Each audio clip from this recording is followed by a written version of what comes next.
I've always believed that the mind can play tricks on you, especially when you're a child. But sometimes, what you see, feel, or hear, no matter how impossible it seems, might not be just a trick. Sometimes, it could be something more. Something that lingers in the shadows of your memory, always just out of reach, but never quite forgotten. I was only 9 years old when it happened to me. A moment I can't explain, but I'll never forget. My family lived in a small 2-story house in the suburbs. It wasn't much, but it was home. The house had a warm, cozy feeling during the day, but at night, something about it changed. The silence was thick, pressing against the walls, filling every room with a sense of waiting. The house wasn't old, only about 30 years or so, but it had this energy, like something from a bygone era had settled into the wood and the floorboards, something that didn't belong. I lived there with my parents and my older sister, Sarah. She was 12 at the time, and though she liked to tease me, she wasn't one for pranks. But I'll admit, as kids do, we would sometimes scare each other. There was a sense of mischief in the house, a shared understanding that the night was when things got a little strange. On the evening of the incident, I had been reading in bed, the soft glow of a lamp next to me illuminating the pages. My parents were downstairs, watching TV, while Sarah was probably in her room, probably playing on the computer or listening to music. The house was eerily quiet, no noise from the street outside, no footsteps upstairs, no creaking floorboards.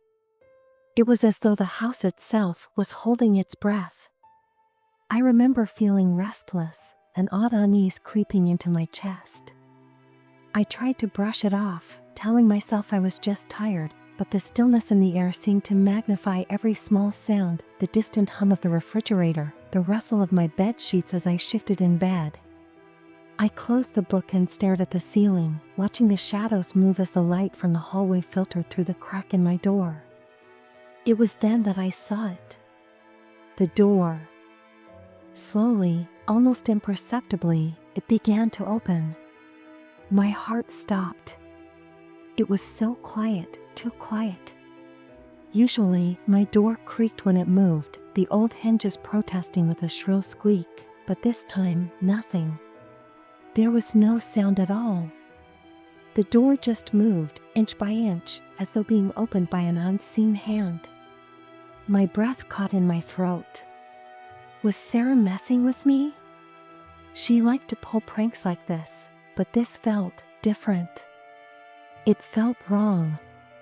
The light coming from the hallway was faint, just a dull yellow glow that illuminated the edges of the doorframe, but it was enough to make the shadows in my room seem darker, more oppressive. I called out, trying to break the tension in my chest. "Hello?" My voice trembled in the silence.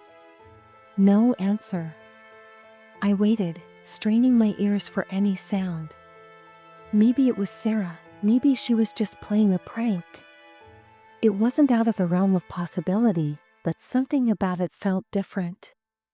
The door didn't just open normally, it was like something, or someone, was behind it, moving it with careful intent.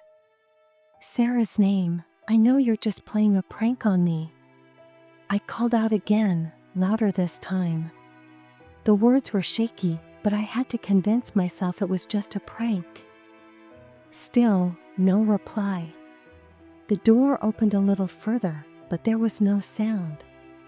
Not even the faintest creak from the hinges. I sat up, heart racing, staring at the door. There was something unnatural about the silence, something oppressive about the way the door moved so slowly, so deliberately. It felt as though the very air in my room had thickened, pressing down on me from all sides. And then, without warning, the door began to close. Slowly, silently. It was as though the whole thing was happening in slow motion, a dream I couldn't wake up from. The door clicked shut with no sound, no disturbance. I felt a chill crawl up my spine, a fear I couldn't explain. It was the silence, more than anything, that unsettled me. a silence that seemed to swallow everything else.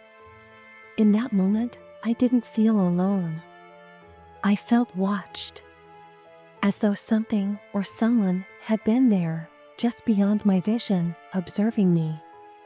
I tried to shake it off, telling myself it was just the wind or the house settling, but deep down, I knew something was wrong. I climbed out of bed, my bare feet cold against the wooden floor. I couldn't stay in that room any longer. I had to see if anyone else had heard it, if someone else could explain it. But as I stood there, staring at the door, I felt something shift inside me. A deep, unsettling sense that I was being drawn into something I didn't fully understand. I opened the door, feeling the chill in the air as I stepped into the hallway. It was pitch black, no light in sight. The hallway, usually dimly lit by the faint glow from the downstairs lamps, was now void of darkness. I squinted, my eyes adjusting to the lack of light, but there was nothing. Nothing but an oppressive blackness.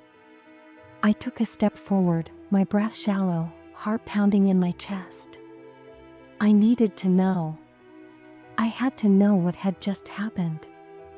I crept down the stairs, my footsteps echoing in the silence. It felt like the house was holding its breath, waiting. The further I descended, the colder the air grew, as though something unseen was waiting in the shadows, just out of sight.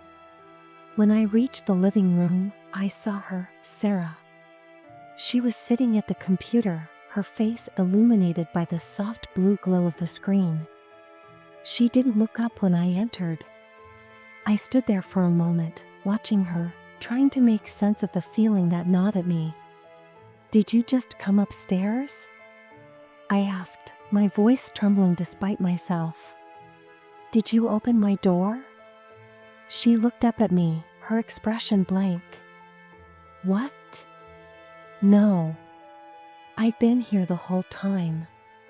I stared at her, trying to process her response.